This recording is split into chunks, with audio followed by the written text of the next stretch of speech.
Imaginez-vous, dans le désert, il fait chaud, le soleil frappe, des millions de personnes sont là et ils ont soif. Et il n'y a plus à boire parce que le puits de Myriam a disparu après la mort de Myriam. Et il fait soif. Et Akadosh Baruch Hu, il va dire à Moshe, Moshe, maintenant tu vas aller parler au rocher et tu vas aller lui demander de fournir de l'eau au peuple d'Israël. Mais il va lui dire, prends avec toi ton bâton. Et là, vous êtes là en train d'attendre. Moshe, Moshe, Moshe, est-ce que tu vas nous faire venir de l'eau? On a soif, Moshe. Est-ce que vous auriez attendu? Est-ce que vous auriez été patient d'attendre que Moshe il vienne parler au rocher? Ou vous seriez un peu énervé contre Moshe? Et Moshe, il arrive, il vient pour parler au rocher. Et là, les peuples d'Israël lui disent, ah, attention! Quoi? Qu'est-ce qui se passe? Non, pas celui-là, l'autre! Il nous dit le Midrash. Comment? Et là, Moshe Rabbeinu va faire quelque chose d'incroyable. Au lieu de parler au rocher comme lui a demandé Akadosh Baruch Hu, il va frapper le rocher avec son bâton. Aïe, aïe, aïe, aïe, aïe. Et là, il va le frapper une première fois, quelques gouttes ils vont sortir. Et là, il va le frapper une deuxième fois. Et là, de l'eau, il va sortir. Et là, alors, Moshe Rabbeinu, il a fait sortir de l'eau pour le peuple. Le peuple va enfin pouvoir boire. Mais malheureusement, de cette histoire, maintenant, Moshe Rabbeinu et Aaron vont être punis. Akadosh Baruch Hu va leur dire, parce que vous n'avez pas respecté mes paroles, vous m'avez fait honte devant tout le peuple, vous avez fait un grand chilul Hashem.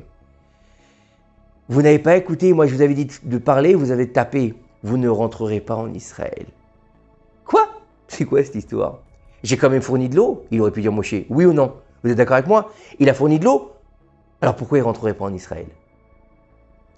Alors, tous nos sages vont nous dire, bah voilà, c'était la raison pour laquelle Moshe Rabbeinu n'est pas rentré en Eretz Israël, dans cette paracha de Chukat, où là-bas on aura aussi l'histoire de la vache rousse. Cette histoire qui est incompréhensible, quelqu'un qui va brûler une vache pour pouvoir purifier les gens qui sont impurs de l'impureté des morts, lui-même va devenir impur et personne ne peut la comprendre. C'est un choc, personne ne peut le comprendre. Il faut arriver à un certain niveau. Même Shlomo HaMelech, il a dit, celle-là, elle s'est tenue loin de moi. De quoi on parle? On parle de l'explication de la vache rousse. Pourtant, on dit de lui qu'il était le plus sage de tous les hommes. Et il a dit lui-même, elle s'est tenue loin de moi. Je n'ai pas compris. J'ai compris toute la Torah. Mais la vache rousse, je n'ai pas compris. Alors, qu'est-ce qu'il a compris?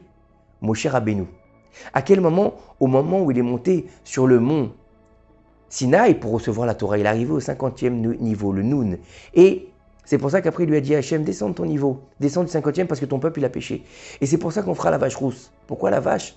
Parce qu'on dit que c'est elle qui a sali, parce que si son fils il a sali, qu'elle vienne sa mère et qu'elle nettoie. C'est comme une servante dans un palais. Son fils il vient, il salit par terre la salle du trône, on va demander à la servante de venir nettoyer. Et bien le veau, il a été fauté, ils ont fauté dans le Hegel par le veau, la vache viendra faire la capara de la mort puisqu'elle n'existait plus au moment du Hegel. Mais on va revenir sur cette histoire de rocher.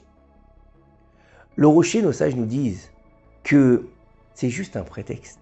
C'est un prétexte d'Akadosh Baruch Hu pour ne pas faire rentrer les bergers du peuple d'Israël en Eretz Israël. Comment est-ce que le peuple d'Israël qui est sorti d'Égypte va pouvoir être laissé seul à l'abandon dans le désert, sans ses bergers, puisque depuis la paracha de la semaine dernière, la paracha Shelach Lecha, il avait été décrété que pendant 40 ans, les Bnei Israël erraient dans le désert, et que chaque année, à Tisha B'Av, ils allaient creuser leur tombe chacun, et puis ils allaient s'allonger dedans, et le lendemain matin, les survivants enterraient les morts.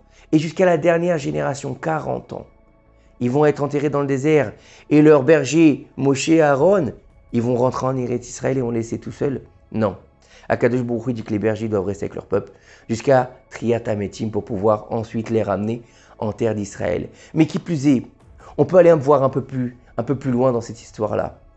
Si Moshe Rabbeinu, qui est le Mashiach, qui vient de sortir le peuple d'Israël de l'Égypte pour pouvoir réaliser la parole de Dieu. Et lui a dit, je vous sortirai, puis ensuite vous recevrez la Torah, et puis vous rentrerez sur la terre d'Israël.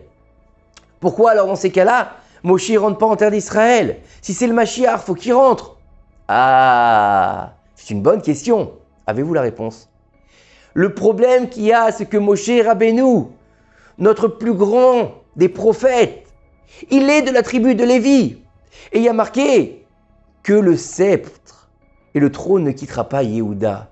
Et que le Mashiach, il vient de la tribu de Yehuda. Donc Moshe Rabbeinu, bien qu'il soit le plus grand de tous les prophètes, étant donné qu'il vient de la tribu de Lévi, même si sa Neshama, elle fait partie de la Neshama du Mashiach, il ne peut pas faire venir la Géoula chez les Ma. Et on sait très bien qu'à partir du moment où il rentrerait en Israël, eh bien, il construirait le Beth Amikdash et il fait venir la Géoula. Mais le problème, c'est qu'il n'est pas capable de le faire puisqu'il n'est pas de la tribu de Yehuda. Donc Akadosh Baruch Hu va utiliser un prétexte pour pouvoir faire que Moshe Rabbeinu ne rentre pas en Israël.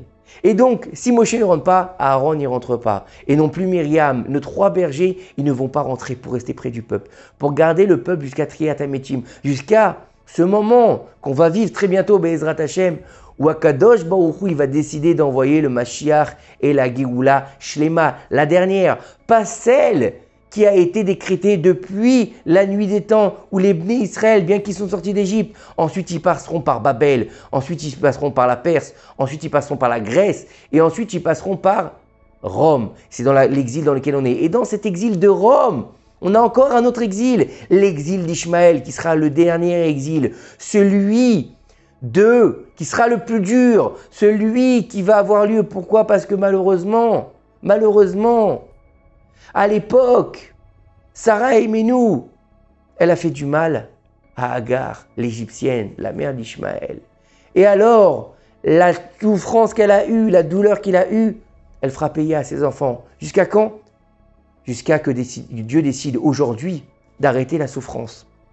Aujourd'hui, d'inverser la vapeur, d'inverser tout ce qui se passe aujourd'hui. On voit qu'aujourd'hui, le monde change, la roue tourne, c'est plus la même donne. Maintenant, on est en train de transformer le monde pour faire venir le Mashiach. On est en train de se lever, on est fiers de nous, on est fiers du peuple d'Israël, comme un lion qui se lève et qui va rugir devant ses ennemis, comme un lion qui va accepter de recevoir ce qui doit être, c'est-à-dire le roi. Le roi doit venir reprendre sa place. Le roi ici sur terre pour faire écho au roi dans le ciel qui s'appelle Akadosh Baruch Hu. Le roi Mashiach pour le roi Akadosh Baruch Hu. Il est temps de comprendre qu'aujourd'hui, on est dans la Géoula. Et même si des fois on ne comprend pas, comme dans la paracha, Zot ou Kata Torah, c'est une loi incompréhensible. On ne peut pas savoir ce que c'est la vache rousse, c'est pas grave. On va faire la 10e vache rousse. Il y a eu 9 vaches rousses jusqu'à maintenant. 9 vaches rousses. La première a été faite par Moshe Rabbeinu et la 10e sera faite par le Mashiach très bientôt, Amen Kineratson, pour tous nous purifier de l'impureté des morts, car aujourd'hui nous sommes tous impurs de l'impureté des morts. Et donc, aujourd'hui, même si tout nous paraît un peu bizarre, on est dans un choc, tout nous échappe. On essaie de trouver des notions qui sont faciles, des notions qui sont claires et d'essayer d'expliquer les choses. Rien n'est explicable aujourd'hui. Tout est complètement à l'envers. Tout est complètement différent de ce qu'on a pu vivre, de ce qu'on a pu croire, de ce qu'on a pu comprendre. Aujourd'hui, on est dans un choc. Le choc de la Torah pour nous montrer que même si on ne comprend pas des fois ce que Dieu nous a donné, parce que ce n'est pas une loi qu'on peut expliquer par rapport à notre niveau de simple humain, on ne peut pas la comprendre. Dieu nous dit, ne t'inquiète pas, fais-moi confiance. Pourquoi? Parce que tu m'as dit, Naase Venishma. Naase Venishma. Moi, je ferai ce que tu me dis, c'est pas grave si je ne comprends pas. Je ferai et j'écouterai. Pas je comprendrai, j'écouterai, parce que c'est la voix de Dieu. Et la voix de Dieu, elle me pénètre pour que je comprenne que même si c'est quelque chose qui m'échappe, c'est pas grave. Parce que je sais que tout ce que fait Dieu, c'est pour le bien. Et qu'aujourd'hui, on comprenne que dans cette roukat qu'on est en train de vivre, eh bien, Be'ezrat Hashem, c'est que pour le bien et c'est pour faire venir le Mashiach, Bimera Be'amnu, Amen Kinei Ratzon, Shabbat Shalom U'Mevorach.